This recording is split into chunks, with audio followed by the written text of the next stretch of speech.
Morning, everybody. How you guys doing? Happy Wednesday.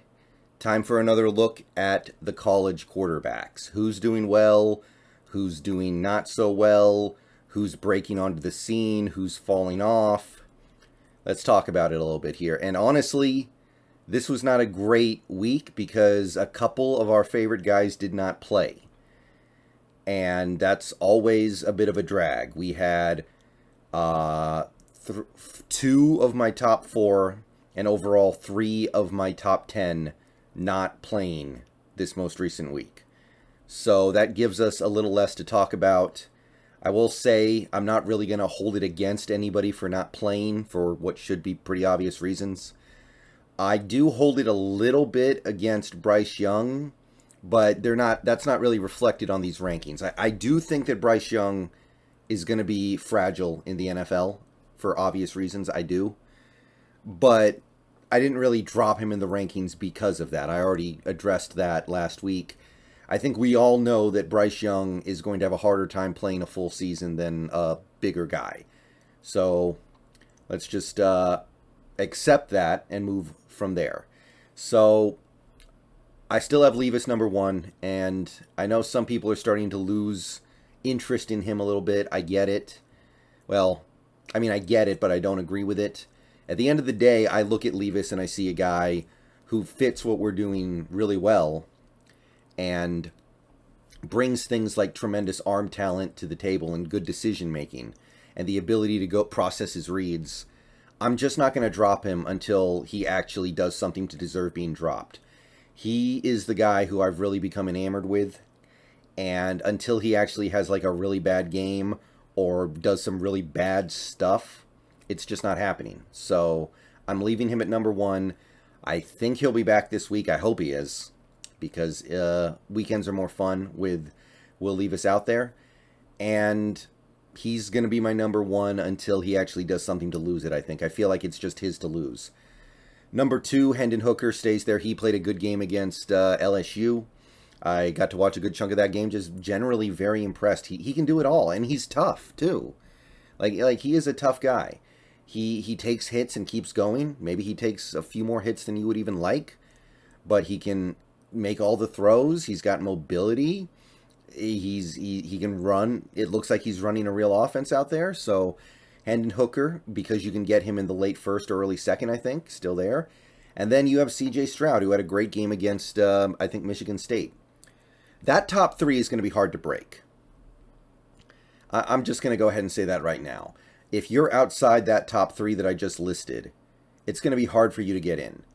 Levis and Stroud are just monsters, and Hooker, because he will not be a top 10 pick, is going to be ranked higher than he... There might be a couple of guys that I like who are lower than Hooker who I'd like a little bit more, but because Hendon Hooker could go in the second round and free up your first round picks to be used elsewhere, that's just going to appeal to me a little bit more than somebody like a DJU, who I think if this keeps going this way is going to end up in the first round.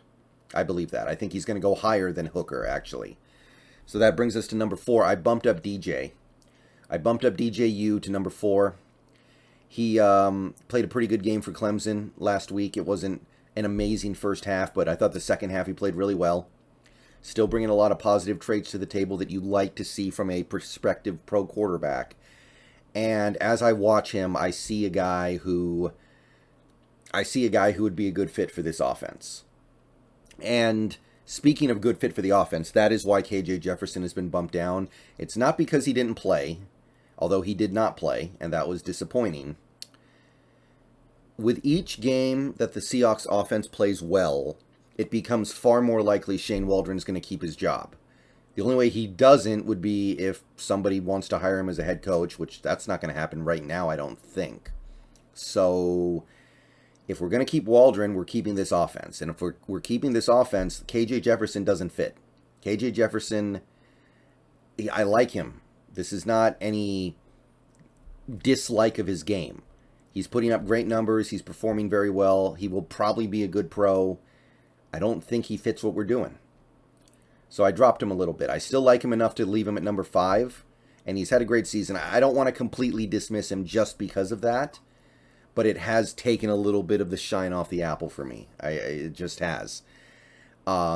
If we were moving on from Waldron, I would feel very differently. But with each game that Waldron gives you a good offensive performance, like these last 3 games, it's just far more likely that you're going to stick with that offense. And if we stick with this kind of offense, Levis, Hooker, Stroud, DJ, those guys are just going to be way more appealing, even though I like KJ a lot still.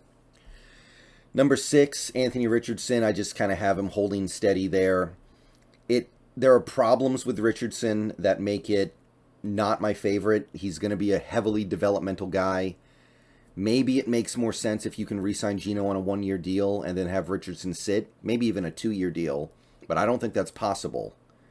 So you're looking at a long-term project, kind of like what Malik Willis looks like he's going to be. So I can't put him too much higher than this right now, I don't think. If I felt like he could come out and play immediately, I would probably take him all the way up to like number 2. I really like the talent, but he doesn't look ready to me. Honestly, he looks so not ready. I'm tempted to say he's not even going to come out in this draft.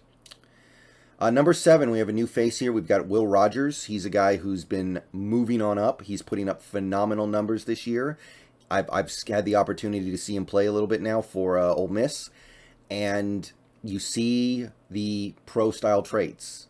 It's not just a college quarterback. He can do the things.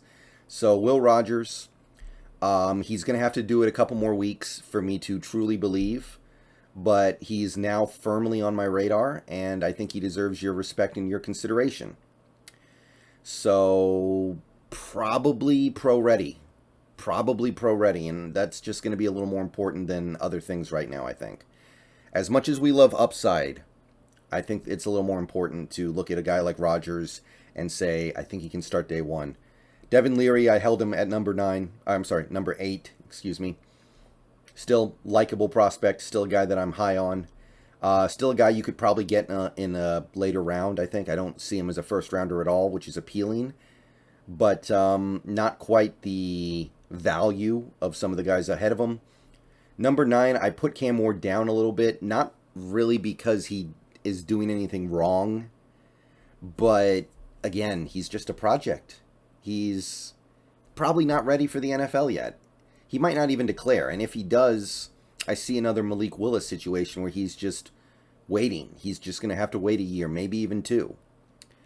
And that's not a wait that I want to make unless you bring back Geno Smith for 1 or 2 years, which I just don't see happening. I don't think Geno's going to let that happen. And the way he's playing, I don't blame him. So I look at Cam Ward. I love his arm. He's got a great arm. I love his ability to run with a little bit of power. He can make all these throws. You can see the potential, but I'm just not... I don't know if I'm all the way there on taking a project. Unless you can get him in like day 3, which is possible if he comes out in this draft. And 10th is Bryce Young. Again, he didn't play, so I got nothing to say here. I bumped him down to put Will Rogers at 7. Still not really feeling it with Bryce Young. He's not a bad player. There are appealing things about his game for sure, but I just don't see how he lasts in the NFL. I don't see how you can reliably get full seasons out of him. Not a big fan. That's really all I got to say about that. I will see you guys later. Go Hawks. Let me know what you guys think. Not huge movement here, but at this point, I don't think there's going to be, barring a massive shakeup that probably won't happen at this point. Okay, see you guys later. Go Hawks.